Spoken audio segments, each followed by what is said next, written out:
다니엘서를 여러 번 강의를 했었는데 언제나 그렇지만 이 다니엘을 보면 참 부럽기도 하고 또 미안하기도 하고 또 그렇게 비슷하게 살 수 있을까 또 그런 염려스러운 마음이 있기도 하고 여러 마음이 듭니다. 다니엘은 뒷부분에 가면 좀 어려운 내용들이 있어서 조금 읽다가 이게 무슨 뜻인가 하고 고민에 빠지기도 하지만 그러나 앞부분에 굉장히 유명한 내용들도 많고 또 뒷부분에 나오는 내용들도 사실 꼼꼼하게 천천히 읽으면 어렵지 않게 다 이해할 수 있는 그런 내용들입니다. 오늘부터 시작해서 몇 달이 될지는 모르지만 같이 다니엘 말씀을 함께 나누고 또 그 안에서 또 다니엘을 통해서 주님이 주시는 음성을 듣고 또 은혜를 누리고 했으면 합니다. 오늘은 1장 1절부터 7절까지 말씀을 읽었는데 이 관련된 내용은 간단하게 말씀을 드리고 다니엘 전체와 관련된 내용을 조금 더 말씀을 드리려고 합니다. 다 알고 있는 내용들이니까 알고 있던 내용들을 다시 한번 기억하고 또 정돈한다 이렇게 생각하시면 될 것 같습니다. 먼저 1절에 보면 1절과 2절에 보면 역사적인 상황, 정황이 어떠한지가 나오죠. 1절에 유다왕 여호야김이 다스린 지 3년 되는 해에 바벨론왕 느부갓네살이 예루살렘을 이르러 성을 에워쌌더니 주께서 유다왕 여호야김과 하나님의 전 그릇 얼마를 그의 손에 넘기심에 그가 그것을 가지고 신할 땅 자기 신들의 신전에 가져다가 그 신들의 보물창고에 두었더라. 이렇게 다니엘서가 시작합니다. 쉽게 이야기하면 나라가 망했다는 겁니다. 그러니까 우리가 알고 있는 대로 이스라엘이 북이스라엘과 남유다로 나뉜 뒤에 북이스라엘은 주전 722년경에 망합니다. 그리고 약 130년, 140년 정도 시간이 흐른 뒤에 남유다가 이제 패망을 하게 돼요. 근데 남유다가 패망을 할 때에 남유다가 망할 때 마지막 3명의 왕이 유명한 사람이 있었습니다. 끝에서부터 세 번째가 여호야김, 지금 등장하는 1절에 나오는 여호야김입니다. 이 사람은 11년 동안 재위하고 있었고요. 그 뒤에 끝에서 두 번째 왕은 여호야킨입니다. 여호야킨은 석 달만 왕위에 있었습니다. 그리고 마지막으로 나라가 완전히 망할 때 왕이 시드기야입니다. 시드기야는 11년 동안 왕위에 있었습니다. 그러니까 11년, 석 달, 11년 이렇게 3명의 왕이 번갈아 가면서 통치자의 자리에 있다가 나라가 완전히 망한 거예요. 그리고 이 남유다는 망할 때에 한 번에 망한 게 아니라 크게 보면 3번에 걸쳐서 포로로 끌려갔는데 다 똑같이 느부갓네살이 와서 포로로 끌고 갔거든요. 그래서 첫 번째 포로로 끌려갈 때 1차로 포로로 끌려갈 때가 지금 1절에 나오는 여호야김 때입니다. 2차로 포로로 끌려갈 때는 그 뒤에 왕인 여호야킨, 그리고 3차로 나라가 완전히 망하고 포로로 끌려갈 때가 시드기야 때입니다. 그러니까 남유다는 맨 끝에서부터 끝에서 세 번째, 끝에서 두 번째, 맨 마지막 왕, 이 3명의 왕 때에 1차, 2차, 3차 3번에 걸쳐서 느부갓네살에게 포로로 끌려가는 그런 일이 있었던 거죠. 그리고 지금 본문을 보면 여호야김 시대가 나오는 것으로 보아서 다니엘은 이 여호야김 시대 때, 그러니까 1차로 포로로 끌려갈 때에 제일 먼저 포로로 끌려간 게 아닌가 싶습니다. 이 포로로 끌려가는 내용이 열왕기와 역대기 모두에 다 상세하게 기록되어 있거든요. 그래서 대부분 보면 1차 포로 시기 때 그때에도 성전 기물들을 느부갓네살이 가지고 갔다. 사람들 죽이고 포로로 끌고 갔다. 또 2차 포로로 끌고 갈 때에도 보면 성전 기물, 왕궁에 있던 것들 다 가지고 갔다. 그리고 사람들 많이 죽이고 그리고 많은 사람들을 포로로 끌고 갔다. 특별히 2차로 포로로 끌고 갈 때는 약 1만 명의 사람들을 포로로 끌고 가고 괜찮아 보이는 사람은 다 데리고 갔다. 그래서 남아있는 사람들은 흔히 이야기하는 그냥 떨거지들만 남아있는, 있어봤자 나라를 재건하거나 혹은 나라가 힘을 갖추는데 별 소용이 안 될 그런 사람들만 남겨두고 다 포로로 끌고 갔다. 이렇게 돼 있고요. 마지막 3차로 나라가 완전히 망할 때는 어찌 보면 당연한 것이지만 성전에 있던 청년들을 칼로 다 죽이고 그리고 청년, 남녀, 노인, 병약한 사람들 긍휼히 여기지 않고 다 싹 쓸어버리고 다 죽여버렸다.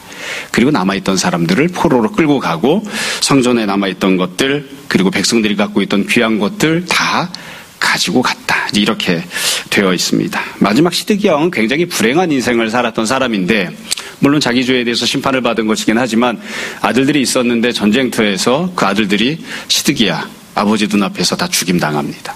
그러니까 죽는 것을 직접 보는 거죠. 자기 자식들이 죽는 것을 보고 그리고 나서 느부갓네살이 시드기야 두 눈을 다 뽑습니다. 그러니까 시드기야는 두 눈으로 볼 수 있는 마지막 장면이 자식들이 죽는 겁니다. 그러니까 그러니까 그 이상의 다른 것을 기억할 수가 없는 거죠. 그리고 난 뒤에 사슬로 묶어서 바벨론의 포로로 끌고 가는, 그리고 바벨론에서 한 40년 가까이 포로 생활을 하고 있다가 결국 그 땅에서 죽임당하는 그런 비극적인 인생을 맞이하게 됩니다. 이런 것이 이제 역사적인 상황이었어요. 그래서 도대체 다니엘이 어떤 상황 속에서 살았는가, 그의 현실이 어땠는가를 우리가 잘 이해할 필요가 있습니다. 사실 이 성경에서는 다니엘이 처해 있었던 그런 현실적인 상황, 이런 것들에 대해서 그가 얼마나 힘들고 어렵고 고통을 당했는지 별로 서술하거나 묘사하지 않습니다. 왜냐하면 설명을 안 해도 누구나 다 알 수 있기 때문이에요. 현실이 어떠하냐, 한마디로 이야기하면 죽을 지경입니다. 죽지 못해 살고 있는 그런 지경을 만나고 있는 거예요. 전쟁이 났잖아요. 나라가 망했잖아요. 여기다 무슨 말을 더 하겠습니까? 이 상황을 묘사하려고 하면 아마 대하소설에서 이렇게 쓰듯이 하면 30페이지 이상 써도 묘사하기 어려울 만큼 비참하고 고통이 가득한 그런 삶을 살지 않았나 싶습니다. 경제적으로 얼마나 힘들었을지, 먹고 사는 게 얼마나 힘겨운 문제였는지, 정치적으로 얼마나 혼돈이 많았을지, 사회적으로 얼마나 문란하고 비윤리적인 말도 안 되는 행동들이, 상황들이 벌어졌는지, 이런 것들은 일일이 말할 필요가 없었을 것 같아요. 또 우리가 흔히 이스라엘 역사를 이야기할 때에 지금 말씀드린 것처럼 1차 포로, 2차 포로, 3차 포로, 이렇게 포로로 끌려가는 것에 대해서 이야기를 하거든요. 다니엘이 포로로 끌려갔고 다른 유명한 선지자들도 포로로 끌려갔고, 그렇기 때문에 포로로 끌려갔다는 데에 초점을 맞춰서 이야기하지만, 여러분, 죽은 사람이 많겠습니까? 포로로 끌려간 사람이 많겠습니까? 전쟁 나서 나라가 망했잖아요. 죽은 사람들은 숫자를 헤아릴 수도 없는 겁니다. 부상을 당해서 평생 장애를 가지고 살아가야 돼서 포로로 끌려갈 수도 없이 그 땅에 떨거지처럼 남아있던 사람들은 얼마나 많았을까? 그건 또 더 헤아릴 수가 없을 만큼 많았던 거죠. 그러니까 어찌 보면 포로로 끌려간 사람들은 그나마 다리가 성하고 몸뚱아리가 성하기 때문에 끌려라도 갈 수 있는 지경이어서 끌려간, 이게 참 비참한 상황이에요. 이 나라가 망해서 포로로 끌려갈 때의 모습들이 이제 북이스라엘이 망할 때 아수르에 망했는데 아수르의 역사 기록이나 바벨론의 역사 기록이 남아 있습니다. 꼬챙이에 이 아구를 이 물고기 잡듯이 그렇게 꿰어가지고 사슬로 묶어서 끌고 갔다는 기록들이 나오고, 비참하기는 이루 형언할 수 없는 그런 모습이었던 거죠. 그래서 결국 이스라엘 백성들이 어떻게 살고 있었는가, 다니엘이 살았던 삶의 환경이 어떠했는가, 그들은 그냥 끌려가는, 포로가 되는 그런 삶을 살았던 거죠. 이것은 여지껏 이스라엘 역사 속에서 경험했던 것과는 굉장히 다른 모습이어서 특징적인 겁니다. 여지껏은 하나님이 인도해 주셨던 그런 삶을 살았죠. 우리가 다 아는 대로 이스라엘이 어떻게 시작되었습니까? 애굽 땅에서 노예로 살고 있을 때 하나님이 인도해 주시고 데리고 나오시면서 이스라엘이 시작되었잖아요. 근데 지금 다니엘은 어떤 상황 속에 살고 있냐면, 하나님이 이끌어 주시고 하나님이 구원을 해 주시는 게 아니라 하나님이 버리시고 팽개치셨기 때문에 그들이 애굽에서 벗어나는 것이 아니라 바벨론으로 포로로 끌려가는 삶을 삽니다. 끌려가고 있는 거예요. 또 그들은 어떤 것들을 배우게 되었는가? 이 본문을 보면 그나마 그를 깨달을 만한, 또 지식이 있을 만한 그런 몇몇 청년들을 불러다가 바벨론의 문물을 가르치죠. 그러니까 여지껏 이스라엘은 하나님 말씀을 배우며 살 수 있는 특권을 갖고 있었습니다. 율법을 듣고 하나님 말씀을 듣고 정말로 배워야 할 것이 무엇인지를 깨닫고 배우는 그런 삶을 살아가고 있다가, 지금부터는 이제 그런 삶을 살지 못하는 거예요. 아무리 배우고 싶어도 하나님 말씀을 배울 수 없고 가르쳐 줄 사람이 없어요. 아무리 배우기 싫어도 바벨론의 문물을 배워야 살아남을 수 있어요. 그러니까 내가 원하는 걸 배우는 것이 아니라 꾸역꾸역 먹여주는 대로, 가르치는 대로 그렇게 배워야 하는 그런 인생을 살고 있던 거죠. 끝에 보면 우리가 알고 있는 유명한 세 친구 이름이 나옵니다. 어렸을 때 성경고사 보면 이거 맨날 나왔던, 좀 쉽게 나오면 고쳐졌던 세 명의 이름이 뭐냐, 원래 이름이 뭐냐, 이렇게 나오는데, 여러분이 6절에 보면 이렇게 되어 있습니다. 그들 가운데는 유다 자손 곧 다니엘과 하나니아와 미사엘과 아사레가 있었더니, 환관장이 그들의 이름을 고쳐 다니엘은 벨드사살이라 하고, 하나냐는 사드락이라 하고, 미사엘은 메삭이라 하고, 아사랴는 아벳느고라 하였더라. 우리가 다니엘에 대해서는 벨드사살이라고 부르지 않고 다니엘이라고 부르죠. 그러나 세 친구에 대해서는 주로 사드락, 메삭, 아벳느고, 고친 이름으로 주로 부릅니다. 그러니까 이들은 이름도 바뀌어진 거예요. 자기가 자기를 부르는 그런 호칭도 내가 원하는 대로 부를 수 없어요. 이것도 참 묘한 일이어서 하나님께서 이스라엘 백성들 애굽에서 구원하신 뒤에 제일 처음으로 하신 게 뭐냐면 그들을 불러주시는 거였거든요. 하나님이 그들을 부르실 때 뭐라고 부르셨냐면 나의 백성, 나의 군대 그렇게 부르셨습니다.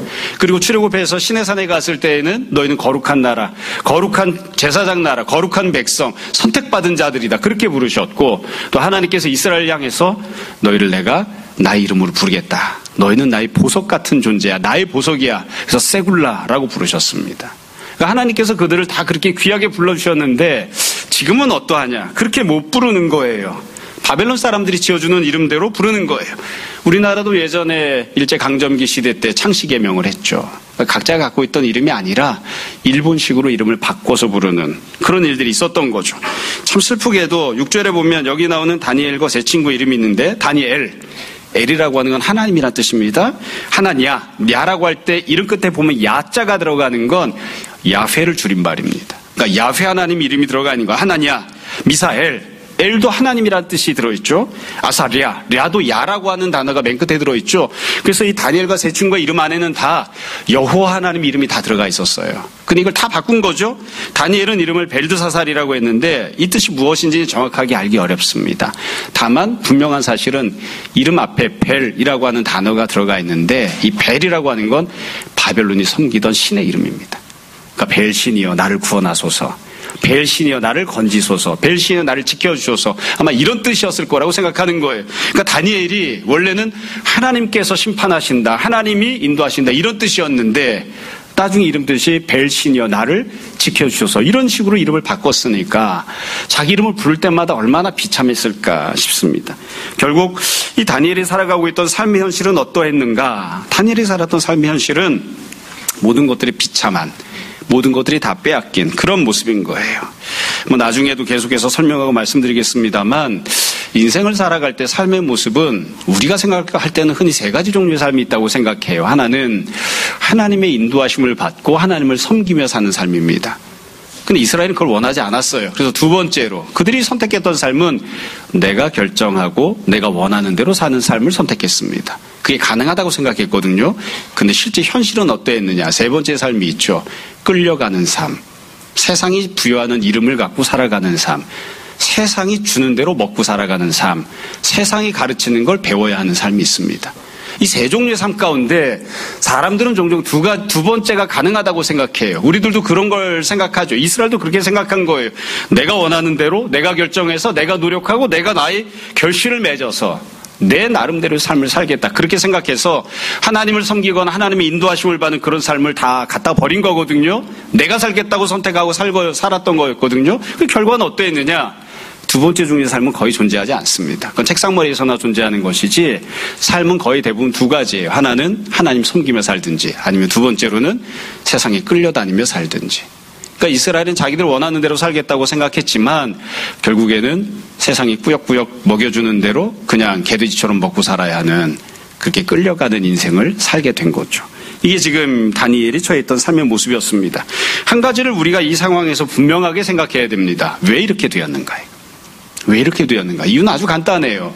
열왕기를 보건 역대기를 보건 하나님께서 마지막 세 왕에 대해 설명하실 때 그리고 남유다의 모든 왕, 이미 망했던 북이스라엘 왕들에 대해 말씀하실 때 똑같이 말씀합니다. 죄를 지어서 하나님이 심판하셨다. 하나님이 용서하지 않으셨다. 이 성경에서 정확하게 이야기할 때는 죄를 사하시는 것을 즐겨하지 아니하셨다. 하나님이 죄 용서하는 걸 기뻐하지 아니하셨다는 거예요. 하나님이 죄 용서하는 걸 기뻐하지 아니하셨다는 것은 이스라엘이 회개했는데도 불구하고 용서를 안 했다는 게 아닙니다. 회개하지 않음에도 불구하고 여질 것은 용서하시고 기회를 주셨지만 이제 더 이상 그렇게 하지 않겠다고 하신 거예요. 네가 회개하지 않아? 나도 너를 용서하지 않겠다. 그대로 심판하겠다. 그래서 이스라엘이 결국 이 지경을 만난 거거든요. 결국 왜 이렇게 고통당하고 나라가 망하고 전쟁을 만났는가? 죄 때문에 심판받아서 그렇습니다. 사람이 당하는 고통은 여러 종류가 있어요. 믿음으로 살지만 그럼에도 불구하고 환난과 핍박을 당하기도 합니다. 혹은 뜻모를 고통과 어려움을 만나기도 합니다. 근데 그게 아니라 내가 죄를 졌어요. 내가 죄를 져서 하나님께 심판을 받는 고통이 있습니다. 이스라엘은 그 심판을 지금 당하고 있는 거예요. 그러니까 여기에 대해서 뭐라고 항변도 할 수가 없어요. 오랫동안 죄를 지었잖아. 오랫동안. 그저 고작할 수 있는 항변이란 이것뿐이에요. 우리 선조들은 죄를 지었음에도 심판하지 않으셨는데 왜 나는 죄를 지었다고 심판하십니까? 이것 말고는 항변할 수 있는 말이 아무것도 없어요. 죄를 져서 심판을 당하고 있잖아요. 또 불행한 일은 뭐냐면 다니엘이 포로가 되어서 끌려가는데 다니엘은 죄를 지어서 심판받아 끌려간 건가요? 아닌 것 같습니다. 죄는 내 주변에 있는 다른 이웃들이 졌어요. 내 친척이 졌어요. 내 부모가 졌어요. 내 형제가 죄를 범했다고요. 내 옆에 있는 친구가 죄를 지었는데 그것 때문에 죄를 짓지 않았던 믿음으로 경건하게 살던 나도 심판받아 끌려가는 지경을 만납니다. 그러니까 다니엘은 어찌 보면 부조리한 현실 속에서 사는 거죠. 내가 뭘 그리 대단히 잘못해서, 내가 뭘 그렇게 불신앙으로 죄 짓고 살아서 내가 이런 지경을 만나야 되는가. 나는 특별히 잘못한 일이 없는 것처럼 보이는데 내 옆에 있는 사람이 죄를 지어서 심판당하는 그 상황 속에 나도 처해야 되는 이런 지경이 되는 거죠. 그래서 이 심판 속에서 왕도 왕족도 노인도 청년도 갓 태어난 어린아이도 아무도 벗어나지 못하고 모두가 다 심판받는 그런 지경을 당하고 있는 거죠. 여러분, 그래서 이 상황을 그냥 주관적으로 이야기하면 이렇게 말할 수 있을 것 같습니다. 아주 오랫동안 하나님이 사랑하셨고 아주 오랫동안 하나님이 은혜를 베푸셨던 이스라엘을 하나님이 버리신 겁니다. 이스라엘은 버림받았습니다. 그리고 버림받아 마땅한 행동을 해왔습니다. 그래서 다니엘이 이제 포로가 되어서 자기 고향에서 살지 못하고 자기가 원하는 말을 사용할 수 없고 자기 이름도 바꾼 채 주는 대로 받아먹고 가르치는 대로 배워야 하는, 그래야 간신히 목숨을 부지할 수 있는 그런 처지, 그런 환경을 만난 거죠. 이게 이제 다니엘서가 시작하는 상황입니다. 이런 얘기를 계속 이렇게 처음에 말씀드리는 이유는 아주 간단합니다. 그럼 우리가 다니엘을 읽을 때 어떤 마음으로 읽어야 되냐면, 죄를 지어 심판받은, 그래서 내 힘으로는 도저히 해결하거나 벗어날 수 없는 극도의 고통과 어려움을 만났을 때 도대체 어떻게 해야 하는가. 그 내용이 다니엘입니다. 다니엘은 어떻게 했는가, 우리는 어떻게 해야 하는가, 그 내용이 다니엘 안에 들어있습니다. 이와 관련해서 오늘은 처음에 말씀드린 것처럼 다니엘이 어떻게 했는지 크게 두 가지 내용을 다니엘서 전반과 관련해서 말씀드리고 나누려고 합니다. 첫 번째로 다니엘이 했던 행동이 다니엘서 전반부에 나옵니다. 1장부터 6장까지예요. 이게 굉장히 유명한 본문들이고 우리 익숙한 내용들이죠. 다시 말씀드리지만 죄 때문에 심판받아서 도저히 형언할 수 없는 극도의 고통과 어려움을 만났을 때, 내 힘으로 해결할 수 없는 그런 지경을 만났을 때 도대체 다니엘은 어떻게 살았는가, 우리는 어떻게 해야 되는가, 두 가지를 다니엘서가 설명을 하고 선포를 해요. 첫 번째 내용이 전반부입니다. 1장부터 6장까지예요. 1장을 보면 이제 우리가 다음 주에 보게 될 내용이 나옵니다. 왕의 진미와 관련되어 있는 시험거리가 등장하고요. 2장을 보면 느부갓네살 왕이 꿈을 꾸었는데 다니엘이 해석해주는 내용이 나옵니다. 3장에 가면 금신상을 만들어 놓고 우상 숭배하라고 했는데 다니엘과 세 친구가 그것을 거부하는 내용이 나오고요. 4장에서는 느부갓네살이 이제 미쳐버리죠. 그래서 왕위를 내려놓고 미친 짐승처럼 떠돌아다니는 몇 년 동안의 생활에 대해서 기록을 하고요. 5장에 보면 이제 왕궁에서 잔치를 벌이고 있는데 손가락이 나와서 글을 씁니다. 그걸 다니엘이 해석해주고 드디어 바벨론이 망하는 내용이 나오고요. 6장이 되면 페르시아가 등장합니다. 바사 제국이 등장을 하는데 다니엘 그 바사 제국에서도 환란을 만나서 사자굴에 들어가야 되는 그런 내용이 나옵니다. 그러니까 1장부터 6장까지 내용을 쭉 보면 어떻게 돼 있냐면, 사실 우리가 본문을 세부적으로 다 보기는 하겠지만 아주 간단한 내용이 들어있어요. 그건 뭐냐면, 현실을 살아가는 한 개인으로서 다니엘이 어떻게 행동했는지가 나옵니다. 현실은 아무것도 바뀌는 게 없어요. 상황은 힘들고 어렵습니다. 그때 나라는 어떻게 했는가, 사회는 어떻게 했는가, 가정은 어떻게 했는가, 이거 말고 한 개인으로서 다니엘이 어떻게 행동했는지가 쭉 나와요. 그리고 그 내용은 아주 간단합니다. 다니엘은 오늘이라고 하는 현실 속에서 믿음으로 삽니다. 그게 다니엘이 보여주고 있는 행동입니다. 그러니까 결국 죄 때문에 심판받은 상황 속에서 성도는 어떻게 살아야 되는가? 만약 다니엘처럼 살아야 된다면 다니엘처럼 산다는 건 무슨 뜻이냐? 오늘이라고 하는 현재, 오늘이라고 하는 현실, 고통이 가득한 이 현실 속에서 믿음으로 사는 선택을 하는 거예요. 믿음으로 사는 일을 하는 겁니다. 옆에 있는 사람이 뭐라고 하던, 사회 시스템이 어떠하던, 여하튼 그 모든 것들은 다 차치하고 그것들과 상관없이 개인으로서 나는 하나님 앞에서 믿음으로 살겠다, 믿음으로 살겠다고 결심하고 실제로 그렇게 행동하는, 그게 다니엘이 보여줬던 모습입니다. 그래서 다니엘이 행동했던 이 1장부터 6장까지의 내용을 보면 도대체 믿음으로 산다는 게 무슨 뜻인지를 현실적으로 잘 설명해주고 보여주고 있어요. 여러분, 다니엘이 보여주는 믿음으로 산다는 게 무슨 뜻일까요? 세 가지 특징이 있습니다. 다른 더 중요한 여러 가지 특징들을 이야기할 수 있지만 중요하게 세 가지를 말씀드리고 싶어요. 첫 번째는 믿음으로 산다는 건 무슨 뜻이냐? 첫 번째는 과거처럼 살지 않는다는 뜻입니다. 왜 심판받았는가? 죄 지어서 그렇잖아요. 우상숭배해서 그렇잖아요. 그것 때문에 나라가 망하고 가정이 망하고 사회가 망했잖아요. 내 나라를 망하게 했던 과거에 범했던 모든 죄를 나는 절대로 짓지 않겠다. 이게 다니엘이 갖고 있었던 믿음입니다. 그러니까 다니엘은 죽을 때까지 북이스라엘과 남유다를 망하게 만들었던 우상숭배 절대로 하지 않습니다. 내 모가지에 칼이 들어와서 내가 죽는 한이 있어도 나는 우상숭배는 하지 않는다. 그게 다니엘이 보였던 믿음입니다. 과거에 잘못됐던 행동을 절대로 반복하지 않는 거예요. 과거에 나를 망하게 만들었던, 과거에 나를 죄를 짓게 만들었던 그 일들을 절대로 하지 않는 거예요. 여러분, 과거에 왜 이스라엘 백성들이 우상숭배했을까요? 먹고 살기가 넉넉하지 않았거든요. 현실적인 문제와 어려움이 있으니까 그 현실적인 문제를 해결하기 위해서 부득이하게 우상숭배하고 부득이하게 돈을 더 많이 버는 길들을 선택했거든요. 지금은 어떠하냐? 현실이 더 넉넉하지 않아요. 현실이 더 어려워요. 그럼에도 불구하고 나는 과거에 했던 그런 선택하지 않겠다. 과거에 조금 더 돈 벌겠다고 우상숭배하고 과거에 조금 더 돈을 벌겠다고 부정한 그런 선택들을 했었다면 그게 나에게 삶의 길을 열어줄 거라 생각했지만 결국 나라도 망하게 만들고 가정도 파탄나게 하고 나도 여기로 포로로 끌려오게 했으니까 그와 같은 죄를 절대로 짓지 않겠다. 그게 믿음입니다. 그 믿음을 선택하는 거예요. 두 번째 특징은 현실에 순응하는 행동을 하지 않는 겁니다. 현실은 어떤가요? 힘들어요. 힘들면 사람이 어떤 마음을 갖게 되나요? 죽고 싶죠. 현실이 너무 어려워요. 그럼 마음이 어떠한가요? 좌절이 생기죠. 낙담하게 되죠. 그건 당연한 겁니다. 자연스러운 일이에요. 그러니까 원래 현실에 순응한다는 건 뭐냐면 내가 원래 갖고 태어난 본성대로 그대로 마음을 먹고 그대로 행동하는 겁니다. 고통스러우면 고개를 돌리고 싶어요. 그게 당연한 거잖아요. 아이들에게 물어볼 때도 마찬가지예요. 내가 못하는 거, 수학, 안 쳐다보고 싶어요. 그게 본성입니다. 내가 싫어하는 사람 안 보고 싶어요. 그게 본성이에요. 근데 다니엘은 어떻게 하느냐? 무엇이 믿음이냐? 본성대로 하지 않습니다. 현실에 순응하지 않아요. 현실이 요구하는 게 있다고요. 어렵잖아. 그러니까 살 길을 찾아야 되지 않겠어? 지금 당장 먹고 사는 문제가 중요하잖아. 그러니까 먹고 사는 문제를 우선으로 여겨야 되지 않겠어? 근데 그렇게 하지 않습니다. 현실에 순응하는 행동을 하지 않아요. 그러니까 다니엘이 품었던 마음은 인간적으로 보면 매우 이상한 마음입니다. 본능적이지 않은 마음이에요. 다니엘이 선택했던 행동은 매우 이상한 행동이에요. 본성은 그렇게 행동하도록 가르치지 않습니다. 그러니까 믿음이라고 하는 건 무엇이냐? 내가 원래 갖고 태어난 모습, 오랫동안 나를 형성해 왔었던 오래된 관습, 오랫동안 나를 가르쳐왔던 오래된 습관 다 바꾸는 겁니다. 그걸 그대로 인정하지 않는 거예요. 거기에 끌려가지 않는 것이 믿음입니다. 다니엘은 그렇게 행동하는 것이죠. 세 번째로 다니엘의 행동했었던 믿음이란 도대체 어떠한 의미인가?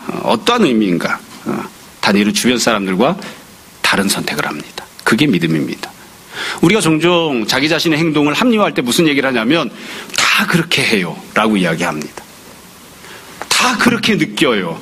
다 그렇게 선택해요. 다 그렇게 행동해요. 믿음은 어떠한 것이냐? 주변 사람을 따라가지 않는 거예요.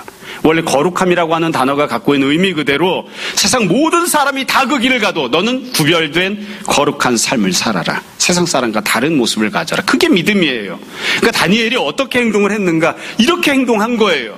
여러분, 그래서 성도가 죄 때문에 심판받은 내물에 헤쳐나오기 어려운 그런 상황을 만났을 때 어떻게 살아야 되는가? 다니엘은 그렇게 살았습니다. 믿음으로 살았습니다. 믿음으로. 과거에 내 주변의 모든 사람들이 범했던 죄를 절대로 다시는 짓지 않는, 지금 당장 내 눈앞에 보이는 현실과 상황에 순응하지 않는, 내 주변의 모든 사람들이 가는 그 길을 가지 않는, 그게 믿음으로 사는 겁니다. 이렇게 하면 개뿔 좋아지는 상황이 생기나요? 안 생길 수도 있습니다. 그건 주님께 맡겨두는 겁니다. 믿음으로 살았을 때 주님께서 살아서 역사하시고 다니엘을 건져주시는데 그런 결과가 나올지 그렇지 못한 결과가 나올지 우리 알 수 없습니다. 결과는 주님의 손에 맡겨두고 우리는 그냥 다니엘처럼 살고자 한다면 믿음으로 살아야 하는 거죠. 그래서 결국 믿음이라고 하는 건 개인적으로 이렇게 행동하는 거예요. 이런 선택을 하는 거예요. 이런 행동을 하는 겁니다. 다니엘서가 담고 있는 두 번째 내용이 있습니다. 결국 이런 죄 때문에 심판받은 상황 속에서 살아가는 성도가 어떻게 되는가? 첫 번째는 개인적으로 현실과 상황 속에서 오늘을 믿음으로 살아야 되는 것이고, 두 번째 내용은 다니엘 후반부인데 7장부터 12장까지 나오는 내용입니다. 사실 7장부터 12장까지를 나중에 볼 때도 계속 반복해서 이야기할 것이고, 우리가 보면서 누구나 다 똑같이 느끼겠지만 되게 내용이 어렵습니다. 왜 그러냐면 환상을 보거든요. 다니엘서에 나오는 환상들은 굉장히 어려운 환상들입니다. 감사하게도 환상이 나오면 항상 해석이 나왔어요. 환상이 나오고 해석이 나오고 환상이 나오고 해석이 나올 겁니다. 그러니까 우리가 다니엘서를 볼 때는 환상만 읽으면 안 되고 뒤에 나온 해석을 봐야 되거든요. 근데 어떤 종류의 환상을 보았느냐? 미래와 관련된 환상을 봅니다. 앞으로 어떤 일이 벌어질지 미래에 대한 환상을 보는데 이 부분이 참 중요합니다. 다니엘이 보았던 미래에 대한 환상. 미래는 어떤 미래냐면 아주 먼 미래입니다. 1년 뒤, 2년 뒤가 아니에요.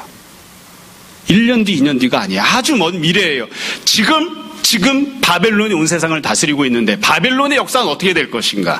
바벨론이 망한 다음에 새로 들어서는 제국이 있을 것인데 그 제국은 어떻게 될 것인가?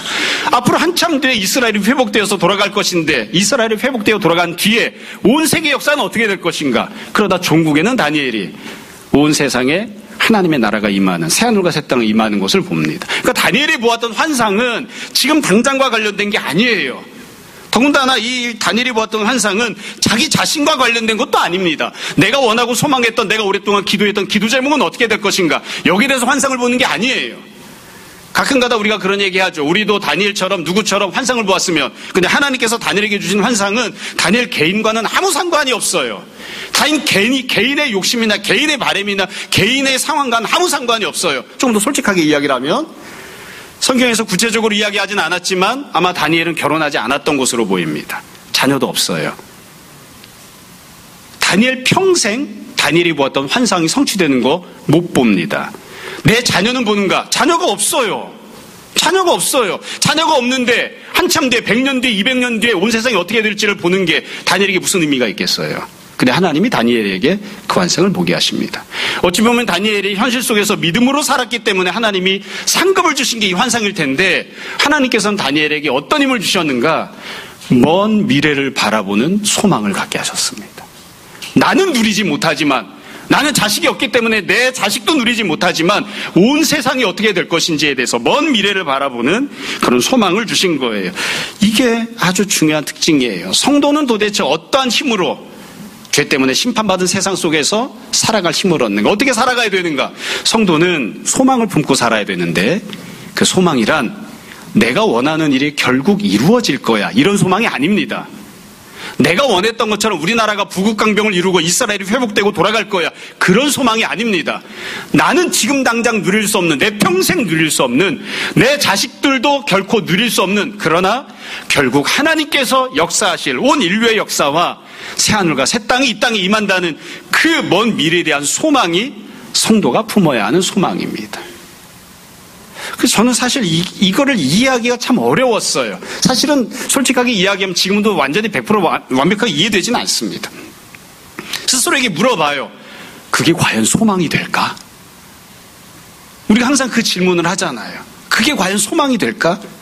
5년 뒤에는 지금보다 더 넓은 아파트에서 살게 될 거야. 10년 뒤에는 내 자녀가 이렇게 다 좋은 사람이 될 거야. 이렇게 해주셔야 우리가 소망이 되는데 그게 아니라 100년 뒤에는, 500년 뒤에는, 그리고 온 세상이 다 멸망한 뒤에는 하나님께서 온전히 다스리시는 새하늘과 새 땅이 임하게 될 것이다. 그게 과연 우리에게 소망이 될까? 그게 나에게 소망이 되나? 근데 그 소망을 품고 살라고, 그 소망을 갖는 것이 하나님이 다니엘에게 주신 상이었어요. 그리고 성도는 죄 때문에 심판받은 세상을 살 때 바로 이 두 번째 요소, 먼 미래에 대한, 새하늘과 새 땅에 대한 소망을 품고 살아야 됩니다. 거기에 소망을 두고 살아야 됩니다. 이 소망도 마찬가지예요. 앞에 나왔던 다니엘이 현재 개인으로서 믿음으로 행동하고 살았던 것과 똑같은 특징을 갖고 있습니다. 하나님의 환상을 통해 보여줬던 이 소망은 여지껏 보던 것과는 다른 것을 보는 겁니다. 지금 당장 현실과 상관없는 것을 보는 것입니다. 내 주변 사람들 아무도 관심 없어 하는 것을 보는 겁니다. 그게 하나님이 성도에게 주신 소망이었습니다. 결국 이 내용을 합치면 다니엘 전체를 지금 말씀드리고 있는 거예요. 결국 다니엘서가 우리에게 던지는 메시지는 이겁니다. 성도는 내 힘으로 벗어날 수 없는 극심한 고통 속에서, 죄 때문에 심판받아 생겨난 현실 속에서 어떻게 살아야 되는가, 두 가지 모습으로 살아야 됩니다. 두 가지 모습으로. 첫째는 오늘 지금 당장, 지금 현재 현실과 상황에서 믿음으로 살아야 하고, 두 번째는 먼 미래를 향한, 하나님께서 허락하실 하나님 나라를 향한 소망을 갖고 살아야 합니다. 결국 믿음과 소망으로 사는 것이 다니엘처럼 사는 것이고, 또한 우리가 이 상황을 이겨낼 수 있는 유일한 길이기도 한 것이죠. 여러분, 우리가 알고 있는 대로 이스라엘 역사와 우리의 역사를 가만히 살펴보면 이러한 삶을 살았던 사람들이 많이 있었습니다. 사실 이 다니엘서를 읽고 있던 사람들이 다 어떠했냐면, 예수님 당시도 마찬가지잖아요. 나라가 망했잖아요. 로마가 다스리고 있잖아요. 무슨 소망이 있습니까? 예수님 당시 사람들이 어떻게 살았는가? 또 우리가 알고 있던 초대교회 성도들을 생각해 보세요. 초대교회 성도는 어떻게 살았습니까? 죽을 때까지 핍박과 환난을 당하면서 살았습니다. 죽을 때까지 좋은 꼴을 보지 못했어요. 그 초대교회 성도들이 다니엘처럼 살았잖아요. 하나는 오늘이라고 한 현실 속에서 내가 환난당해도 순교해도 믿음으로 살겠다고 믿음으로 결단하고 행동을 했고, 그리고 그들이 날마다 부르짖던 게 무엇입니까? 5년 뒤에는 좋은 세상이 오겠지, 10년 뒤에는 좋은 세상이 오겠지가 아니잖아요. 마라나타잖아요. 마라나타. 아멘. 주 예수의 오시옵소서. 새하늘과 새 땅이 이 땅에 임할 것이고 우리가 영원한 하나님 나라와 천국을 누릴 것을 소망합니다. 그 소망을 갖고 살았잖아요. 우리가 갖고 있었던 과거 역사도 마찬가지입니다. 우리가 불행하게도 일제강점기 시대를 갖고 있었잖아요. 그때 어떻게 살았나요? 김교신은 어떻게 살았습니까? 주기철은 어떻게 살았습니까? 지금 당장 목숨을 내놓아야 하고 손해를 봐야 해도 믿음으로 살았고, 일제강점기가 끝까지 계속될 것처럼 보였어도 그 이유를 바라보고 살았잖아요. 나는 평생 이렇게 살지 모르지만 내 다음 세대는, 혹시 내 다음 세대가 안 되면 그 다음 세대는 하나님 나라를 누리고 믿음 가운데 교회 안에서 살기를 바라고 그 소망을 가지고 살았잖아요. 그렇게 살면서 성도들이 현실을 이겨냈던 것입니다. 자, 오늘 말씀을 정리하겠습니다. 오늘 드렸던 말씀은 앞으로도 계속 반복해서 드릴 말씀들이어서 우리가 오늘 중요하게 생각하고 또 기억해야 하는 내용들 다시 한번 잘 기억했으면 좋겠습니다. 몇 가지 말씀을 드릴게요. 다 똑같은 내용입니다. 여러분, 상황과 현실은 모두가 다 비슷하게 만납니다.